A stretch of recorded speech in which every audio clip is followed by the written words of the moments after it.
Charles Augustus shoe. You want to set it to outside? I'm going to set it to outside white balance. UH, yeah. Yep. Shoe, yeah. You were born December 14th? 14th, 1892. Okay. You know what? I'm going to have to open this up a bit.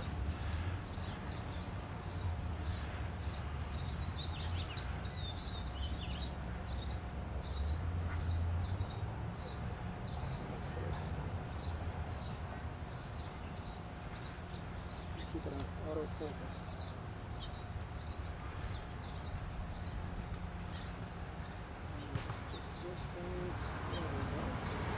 Let me just do a test here. Looking pretty good. Really? Okay, well, my name is Jay Burney, and this is July 17th, 1993, and we're here today with Mr. Charles Augustus Shue, Yeah, who is 101 years old, December 14th, December 14, yeah. in 1993. And Mr. Shue, Charles, you went to the Pan American Exposition. We're going to talk about that a little bit. Oh yes, my father had he bought a stock certificate, $25, you know, and it didn't make any money in that, but they gave him a season pass, and for the whole family, see. So he had gone to the Chicago Columbian Fair the year I was born in 1892.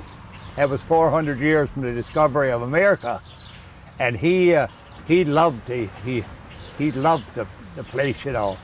And so when the Pan American came here, it figured it'd be similar, except that it'd be confined to North and South America.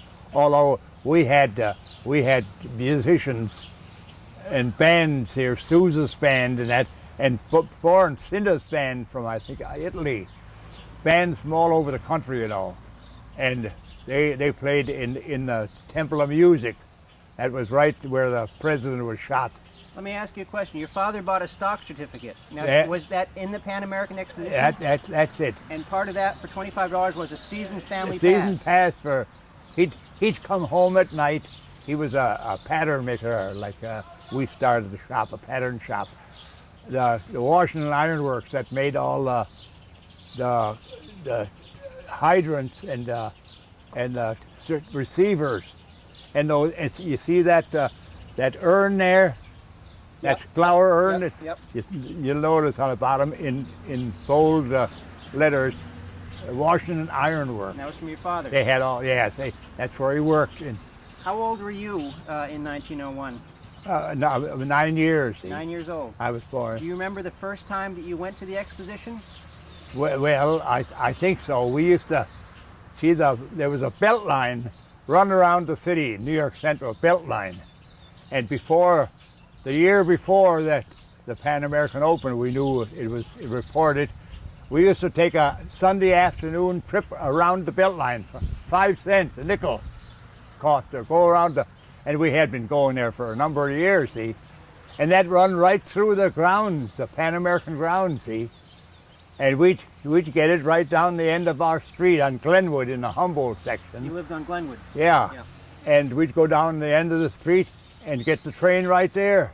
They'd stop all along there. A lot of the fellows that worked out at Pierce Arrow that occupied that ground afterward always went out by the belt line. Where was the entrance that you went in? What entrance did you usually go in?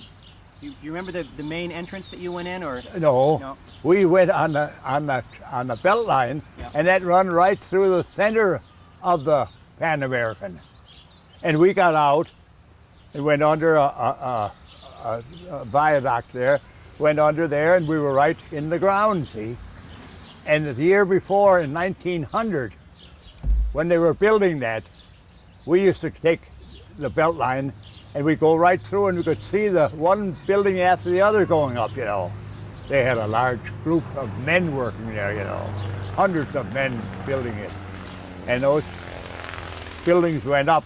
And of course, your building down there is the only permanent building, and it was intended to be a permanent building right at Mirror Lake, you know, right there. The Historical Society building. Yeah. Yeah. And of course, that I don't know if that society was present before that building or started it there. I don't know. I'm not sure. I know it was the New York State Pavilion, I think. It was Oh yeah, called. New York State, yeah.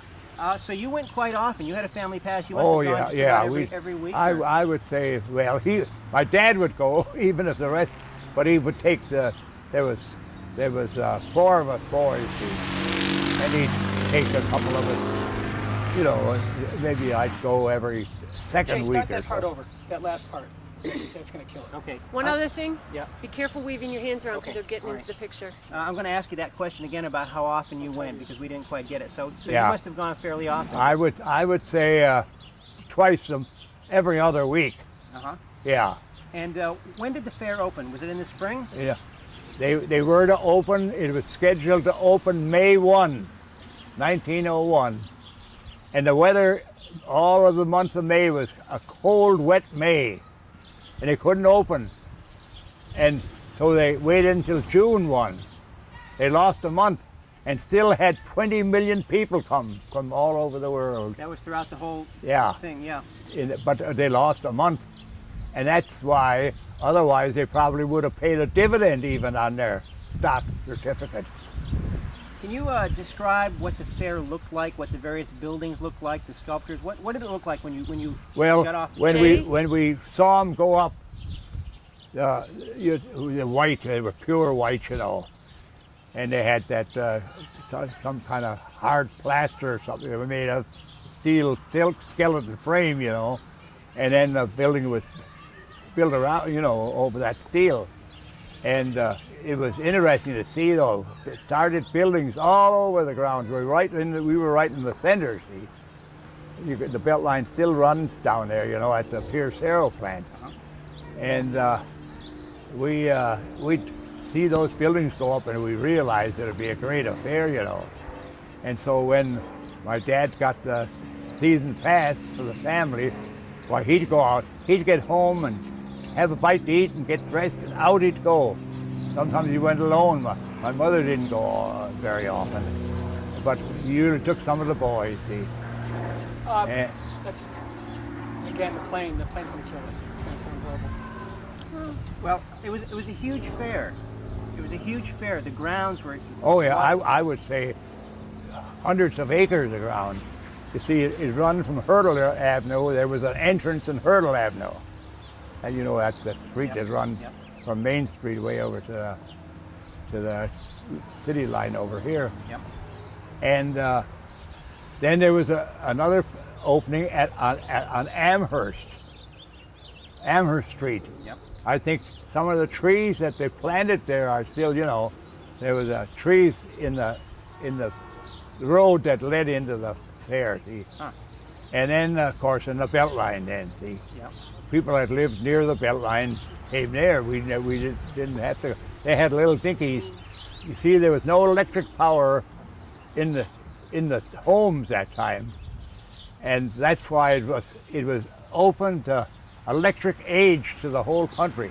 We were near Niagara Falls, you know, and so when you take that, one of the great scenes there, and we'd get around the different buildings, the agricultural building, all the others, and then toward evening we'd make our way over to around the electric tower, and they had benches over there, and we'd sit there, and when it got dark, you know, toward dark, when they lit those thousands of light, they started from the bottom, see, and they start flashing out until it went, you know, maybe 50, 60 feet high.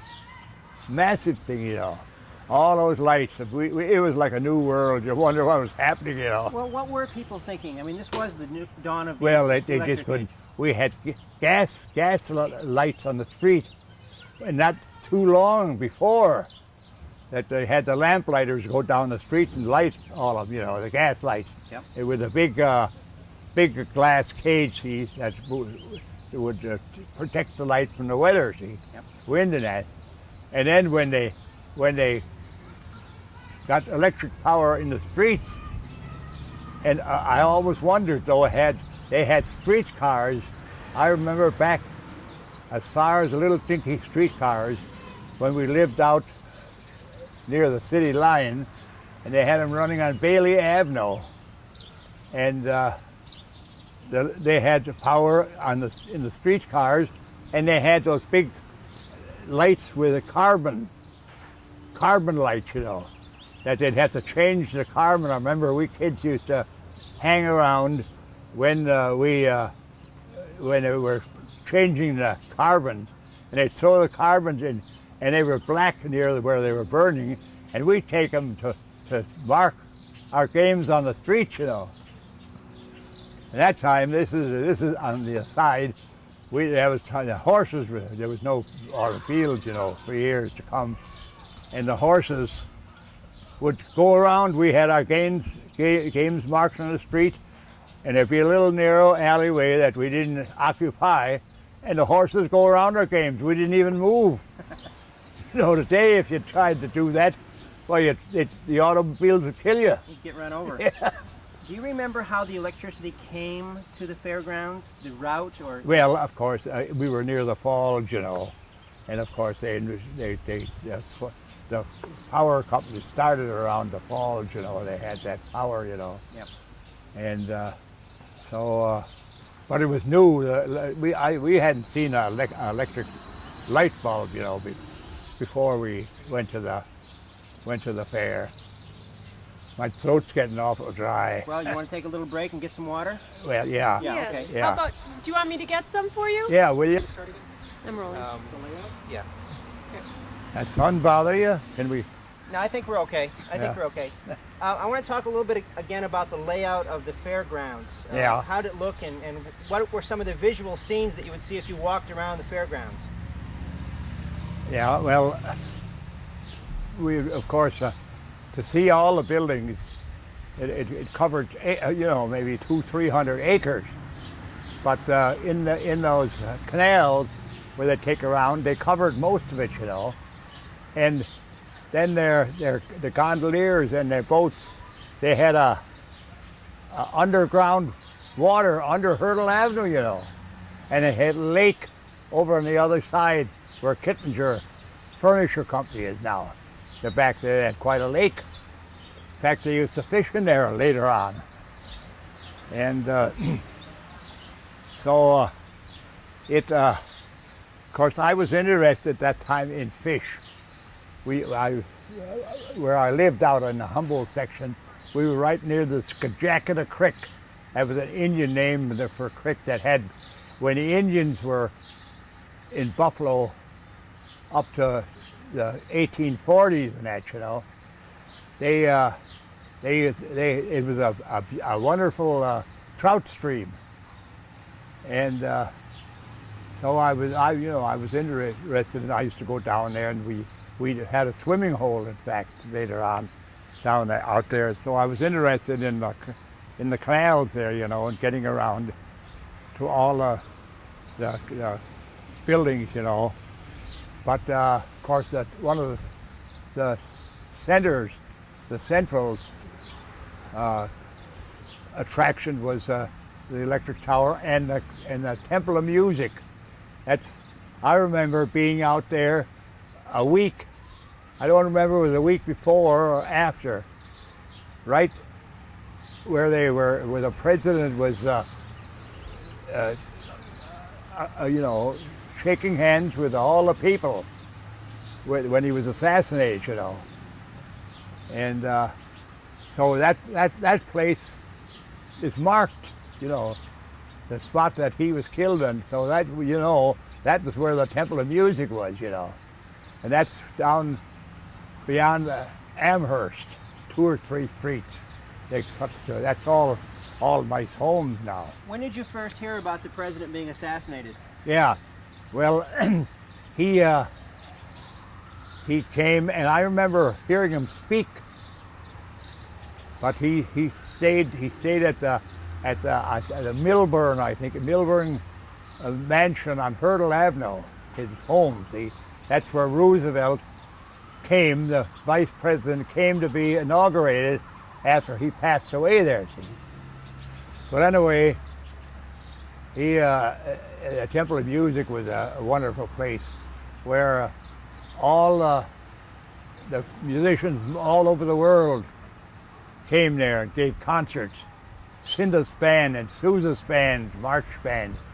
And of course they march, music bands that march all over the fairgrounds, you know, and the people that follow, you know. So we saw, and there was Henry Sachs, a German musician, that came over with his new instrument he invented. They had never had a saxophone in any of our bands here, see, and they called it a saxophone. It was adopted in our musical circles at that time, right after the fair, you know, and so that was interesting. And now today, you know, there's saxophone soloists and that, you know, bass and alto and the high saxophone. So that was interesting. That was so we spent quite a little time in the Temple of Music, hearing those beautiful bands and musicians, you know. Did you hear John Philip Sousa's band? Yeah. What did the Pan American? A little more of this. I'll get it. What did this mean to Buffalo to have this exhibit here? What was Buffalo like before, and why did we have it in Buffalo? Well, of course, what helped attract the people to Buffalo, it was near the falls, you know, Niagara Falls, one of the 7 wonders of the world.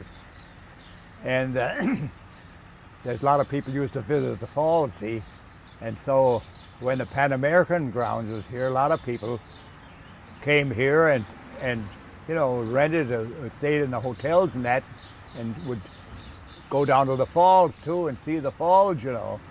And of course then they'd spend time at the Pan American. So it was, you know, that there was, here's another incident.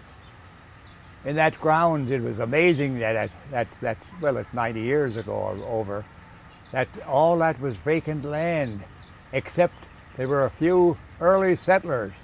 One of them was an old lady, up in her 80s, that lived on Delaware Avenue, right near it as Delaware Avenue comes out around the lake down there. It was on this north side, and she had her cottage there, and she wouldn't sell. She wouldn't sell her land for anything. She was offered a good price, you know. So they built right around her, see. The Pan American had a little space there where that old lady lived alone, and all outside of the fence, see. So that was, you know, but Buffalo was a pretty big city in 1901. well, I would say, I remember when I started in school around 1897, 80 near, I think the population of the nation was 76 million. Today it's 270 million, you know. We're 200 million more people here than that time. So you can see 76 million. That was only, what, 1/4 or 1/5 of what it is now. The Pan American signified Buffalo sort of arriving on the world scene. As a big city. Yeah. What happened to close the Pan American after McKinley was assassinated? What did that mean to Buffalo? And what do you think happened to Buffalo in the years right after that? After? Yeah. Well, of course, then that was when the automobile came in, see?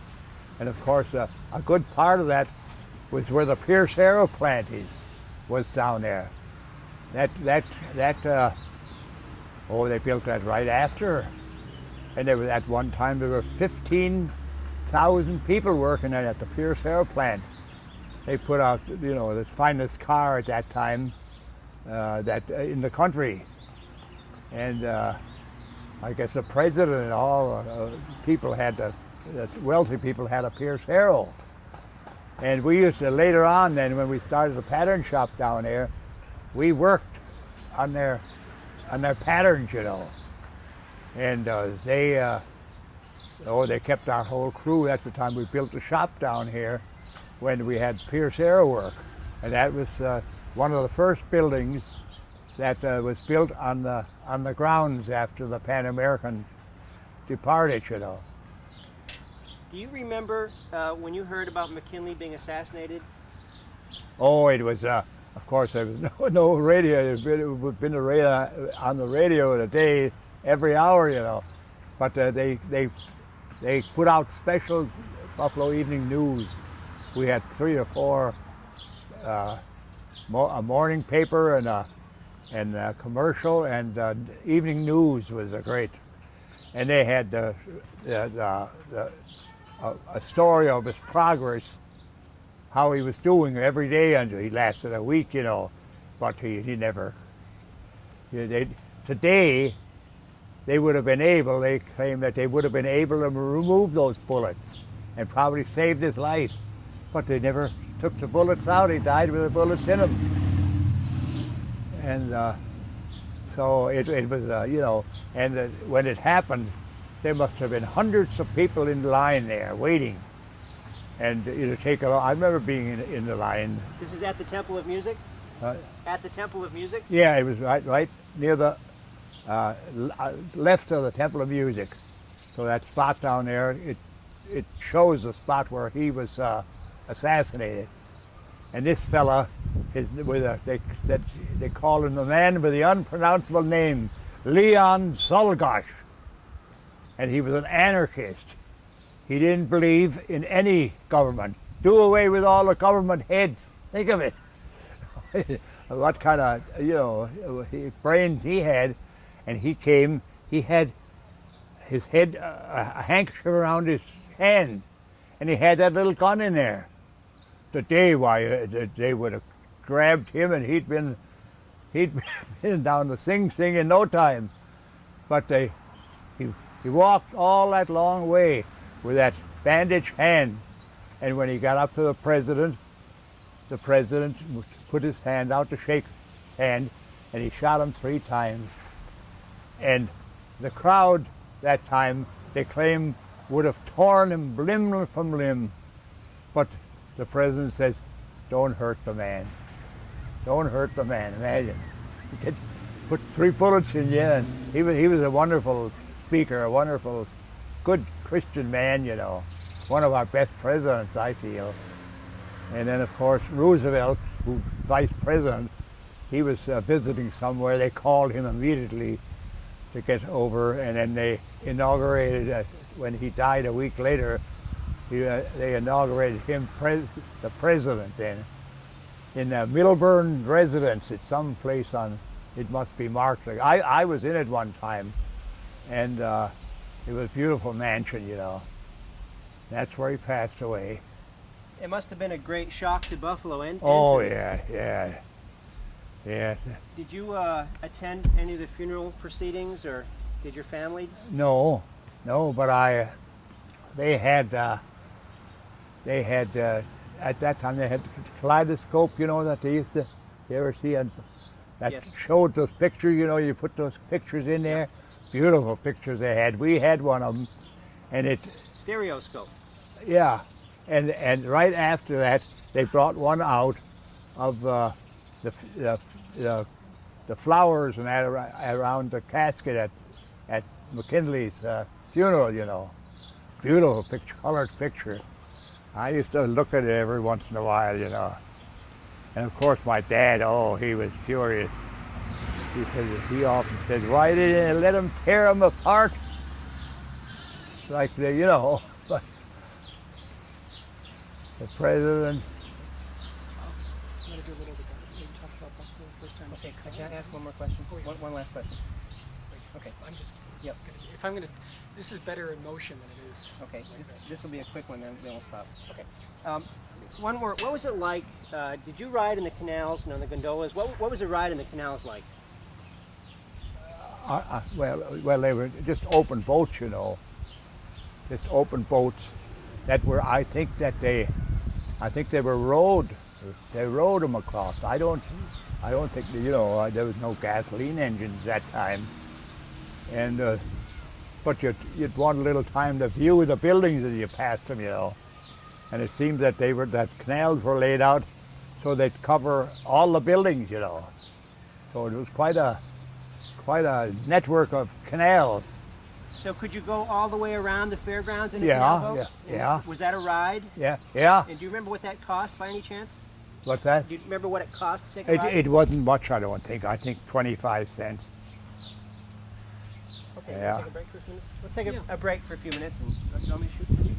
You want me to shoot for a bit? Oh, I can You shoot. wanna talk to me? I Just can wanna take a shoot. break. Yeah, I was thinking maybe we His arm's could. getting tired, so we're gonna. What didn't we cover? I Talk about the first time we saw a car, or I haven't talked about that. how about the? Let's see, what else have we got? It's always nice too to let him go on and come up with stories that he just talks about. That's what I like. I know. You're doing good letting it hit go too Yeah, further. So you stopped with the hums. And something like the fireworks were a big Okay, attraction. let's talk about that. Hold on. Let's get the camera back on when you're ready. We'll talk about the fireworks. You wanna walk? No, let's shoot here for a little Shoot while. here? this looks good. I mean, All right. Hang on. Okay. Let's talk a little bit about the nightlife at the Pan Am, and there were various events that went on. There were fireworks, there were electrical shows. The fireworks, they were beautiful. they'd fireworks that were special that time. They'd go up over the lake, and they'd burst out into all kinds of figures. One with the falls, a whole falls, just like a falls. Waves of light, and it was amazing, we had never had, and you could see those. They went so high that we lived over on Glenwood and Care in the Humboldt section, and I remember going up in the attic. My brothers and I would go up in the attic at night and look out of our attic window, and we could see the fireworks. They were, they had designs of all kinds in that. It was gorgeous. We had never seen anything like it. My kids do that now. They go up in the attic and look at Pilot Field when they have the fireworks at Pilot Field. Yeah, yeah. Well, and of course those rockets that they'd send up there, and then they'd open up, in all colors and that. Oh, the fireworks are beautiful. That was one of the great attractions, fireworks, and so people stayed at night,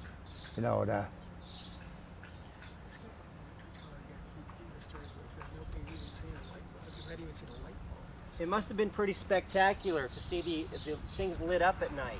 Oh yeah. And this was the first time people had seen light bulbs. What was that like? Well, when of course the lights would throw the lights. We'd sit there all around the big tower, and without lights, we'd just sit there and in amazement, to watch. And we didn't know what electric power was, but there was no electric power in the homes, I remember at home, my dad always wanted a good light for us boys to do our lessons. He had a round table, and so we went down to Wallbridge's, and he bought the best kerosene lamp they had, with a nice shade. And we used to do our lessons with a kerosene lamp. And so you can imagine when the electric tower came, and all electric power around the whole place here, it was just like a new world. It's hard to believe. Of course, when I was around that time was when everything came in. The telephone came into the homes, and all the things that we had never known before.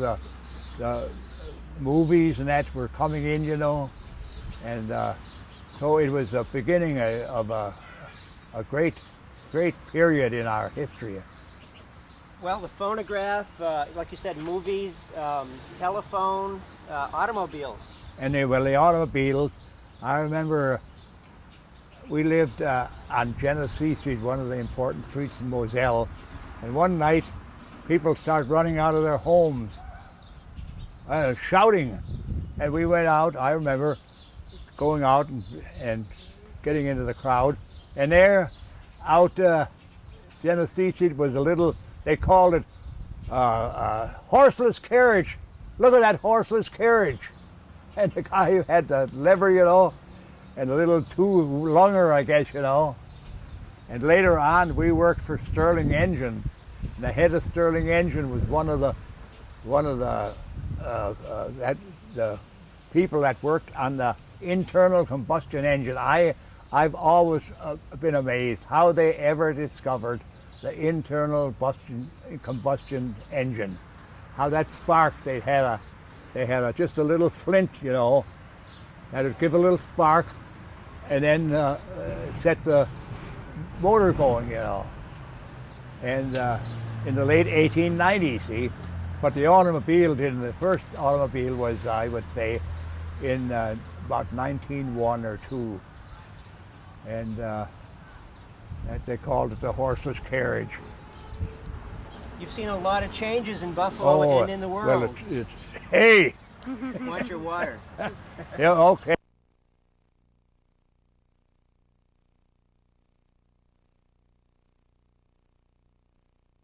Here.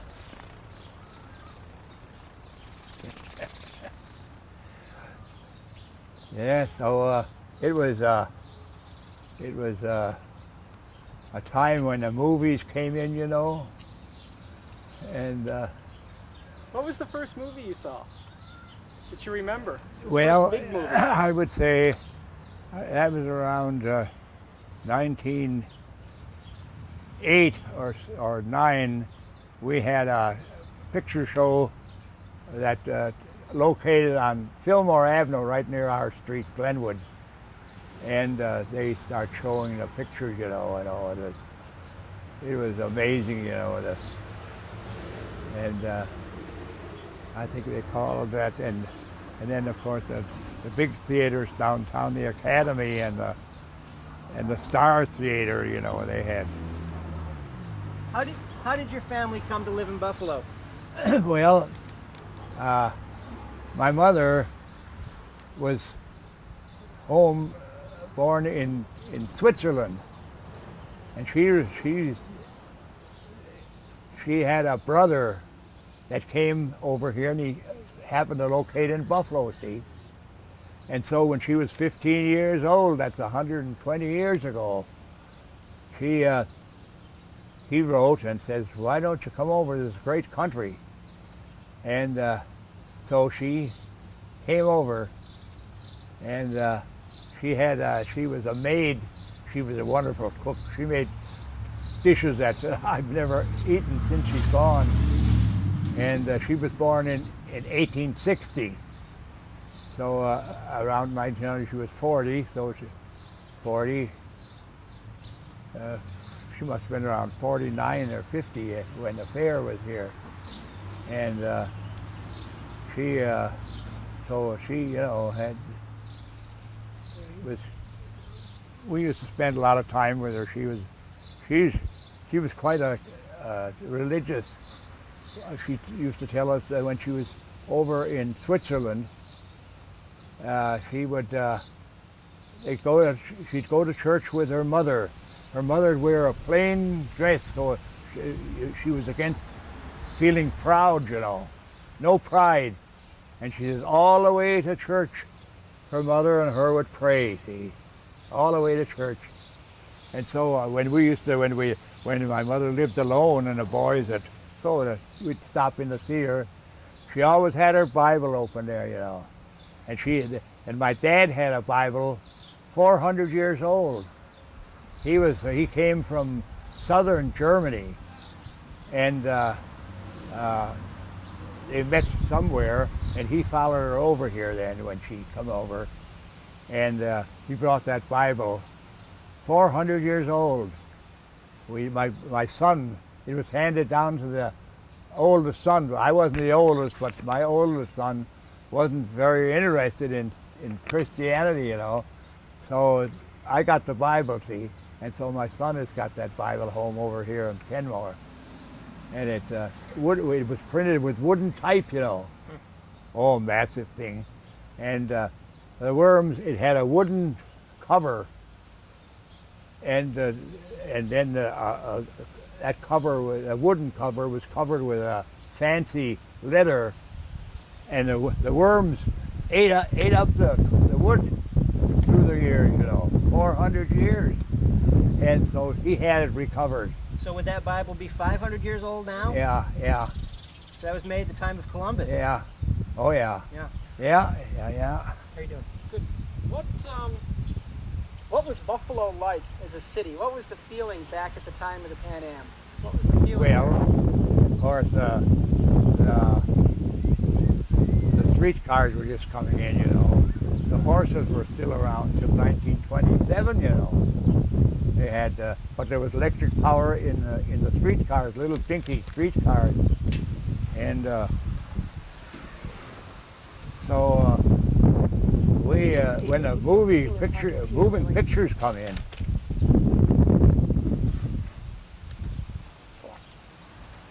that was like a new world, you know. Do you remember the harbor and the port when you were young, what that looked like? Yeah. Of course, our break wall had been built way, I think, in the 80s, you know, way back. And I remember my dad used to go fishing down outside of the break wall, and I remember him coming home with 100 fish, little perch, you know, and blue pike. The blue pike are extinct today, I think. And I don't know how they went out of, but he used to get a lot of fish. And in the lake there, they catch sturgeon. I remember camping out at Woodlawn Beach one time when there was a fisherman that lived out there. He brought in a couple 100-pound sturgeon from the lake. And we boys went down to see him. He sold the caviar, or you know, or what they get out of there, for $40. And so they're gone now too. The sturgeon are gone. I don't know. It seems that a lot of things are disappearing. What did you do for a living all of your life? What did I do? Yeah. What did you do for a living? Living, you mean? Yeah. Oh, well, my brother started a pattern shop, see, at Washington Iron Works. My dad had worked there way back in the 1880s, you know. He worked there 45 years. And he, that time there, you know, talk about pension fund and stuff today, you know, the unions there, they've got a lot since they've been in power. And he had, my father, I remember, had another fella that had worked there for 50 years. And his name was John Schmitz. And the Gintzer brothers, millionaires, had owned the place, came up to him one time. He had worked there, 50, 60 years. And they says, well, John, you've worked a long time. You've been faithful. We've appreciated you. And you had steady work here. So now we got a wonderful present for you. We want you to go home and rest. So they gave him a rocking chair. That was, imagine when you think of the pensions they go for now. And after all those years, he got a rocking chair. And my dad didn't even get a rocking chair when he got through after 40 years. What was the Washington Iron Works and where was it? What's that? What was the Washington Iron Works and where was it? The Washington Iron Works? Oh, Washington Iron Works, yeah. They had all city. They were in with the city. They made all the manhole covers, you know, that you see around in the street. The manhole covers they made there, and they made those cemetery urns, you know. That's got Washington Iron Works, and they made the receivers. All the city work, you know, and of course that made of cast iron, see. Where? Yeah. Where? And he was a pattern maker. He made the patterns for a lot of those things. Where was the company? Where was the factory? They were on Broadway and Pratt. Broadway and Pratt. Let me ask you one last question about the Pan American. I would imagine that everyone in Buffalo met a lot of new people, new kinds of people. Oh, Do you yeah. remember the kinds of people that came through Buffalo that year? Oh, yeah, well, of course I told you before, we can touch on it again. One of the things that interested us was the Eskimo village, you know. They had a village, and the Eskimos are real Eskimos, you know. And there's a couple of them died, they couldn't stand the heat.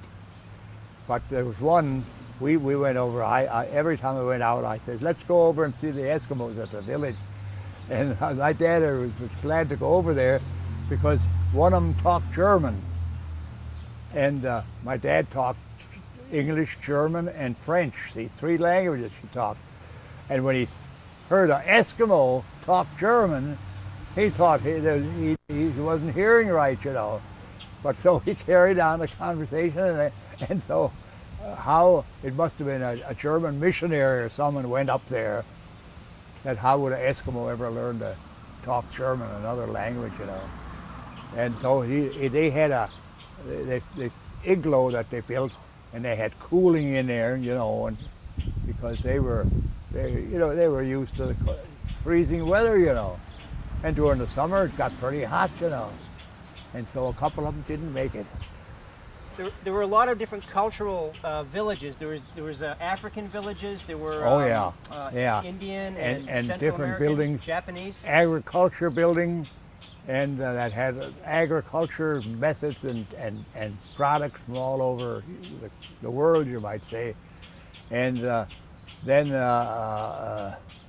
it was called Pan American, and you know, it had the pictures of North and South America, see.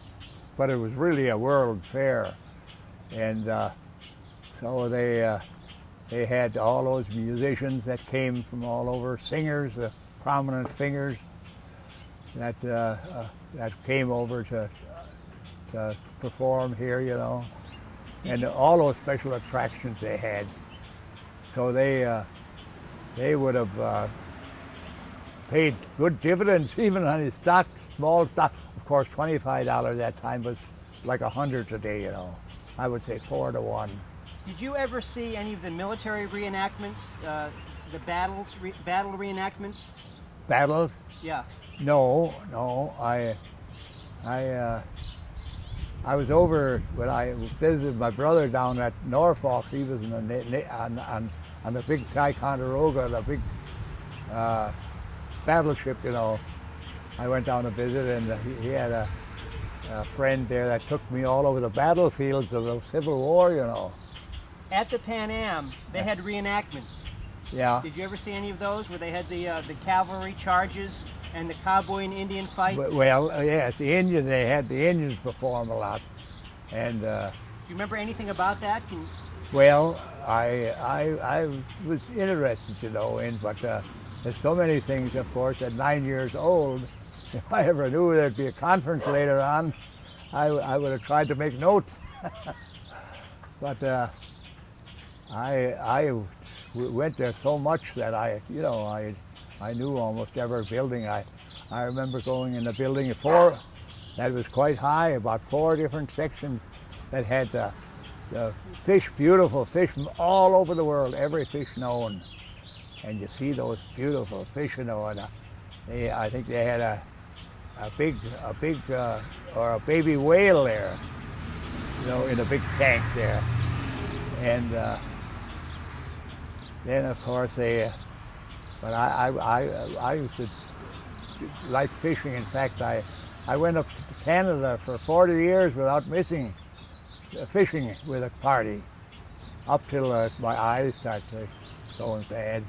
We used to go up to the lakes up there, you know, in north, different big lakes up there, you know. Ontario or Quebec? In Ontario? Yeah. Yeah. You want to take a break? What building was the fish in? You remember the name of the building that the fish were in? No, I think that I didn't. We knew that it was the fish of the world were displayed there, you know, and they had plaques.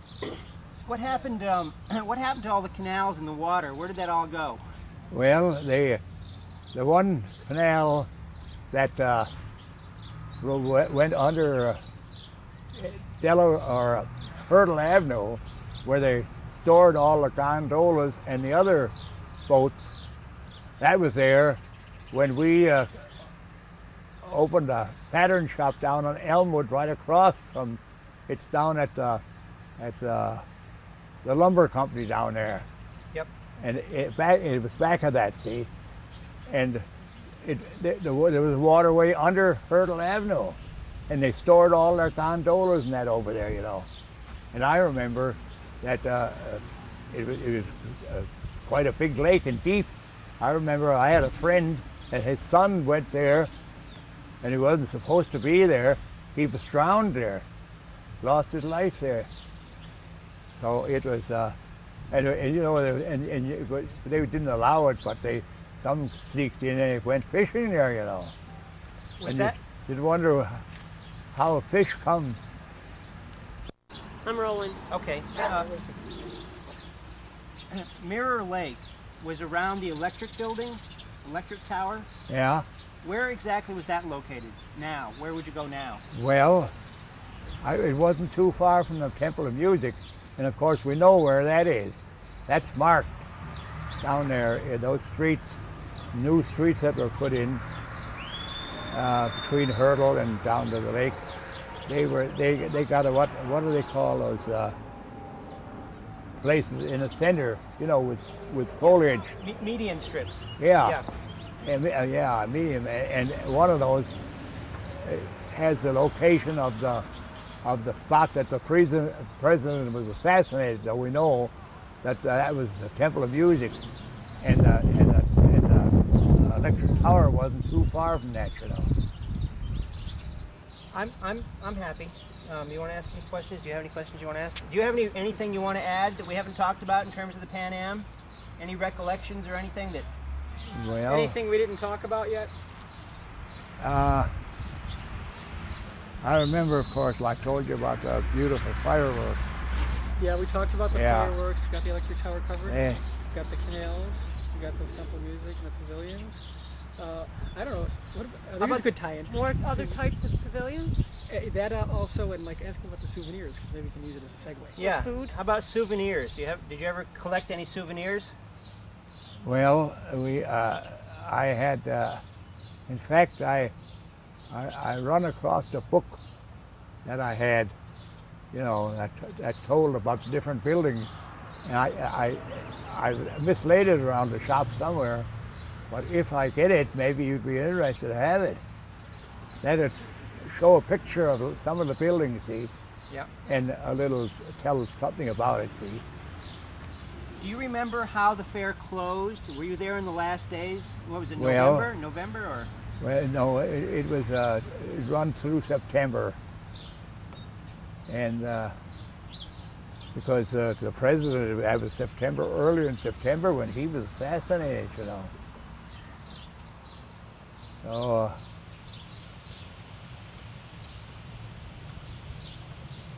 Did his assassination help it close faster, or was it intended to close when it did? Did it close early because of the assassination? No, they went there because, you know, they had lost the months at the beginning, see? And so people came to the, you know, to the last day it was open, you know. So 20 million people there thinking, of course, imagine what that did to how it boosted the city. Our population grew right after that, you know. They built hotels and everything else, you know, around the city. And a lot of people visited again and again, you know. Did many people stay because of that? Yeah, do you remember going downtown as a kid? What was downtown like? What the buildings going up to Guarantee? What do you remember of downtown? Do you remember going downtown when you were a kid, and what downtown looked like? Yeah, well, yeah, there was one of the main streets was Seneca Street, Seneca and Main, and then of course the Marine Trust Company built a large bank there right after that, down on Main Street, the Marine Trust, one of our big banks, you know. And I think a lot of people that saw the city, you know, we built up quite rapidly after that, you know. Well, okay, I think that's a great interview, and I really appreciate your talking with us. Yeah, and of course, shortly, 3 years afterwards, they had the St. Louis Fair. They called it the Louisiana Purchase Fair. That was to celebrate purchasing part of Texas and Louisiana, and that from Mexico, you know. And that was, I remember fellas that went to that fair in 1904, and there's just one thing here. I was interested in marbles. I was a marble head in the neighborhood, you know. I'd win kids' marbles, and I'd sell them back to them, you know, and win them again, see. Well, this one fella, his father went to the 1904 Louisiana Purchase, and he brought home 400 little Chinese marbles. They were white with different colored stripes around it. Real small, you know. They were something new. Everybody was crazy about it. Well, you know, it wasn't long before I had most of them. I'd win them. I'd make a thing. My dad worked in the pattern shop, wood shop, like we had later, and I had him cut out a gauge or so with different size openings, see. And if they went through they'd go down and throw. We had shooters. They call them shooters, large, and sometimes they used ball bearings. They'd roll down. We had wooden sidewalks that time, you know. No concrete sidewalks. They didn't come in until 1909 or so. But these sidewalks, they'd be kind of, you know, warped, and you could roll. We'd roll those marbles down there. You could, and I'd have this gauge, a little hole. You go through there, you get 5 marbles. I had to give up 5, and the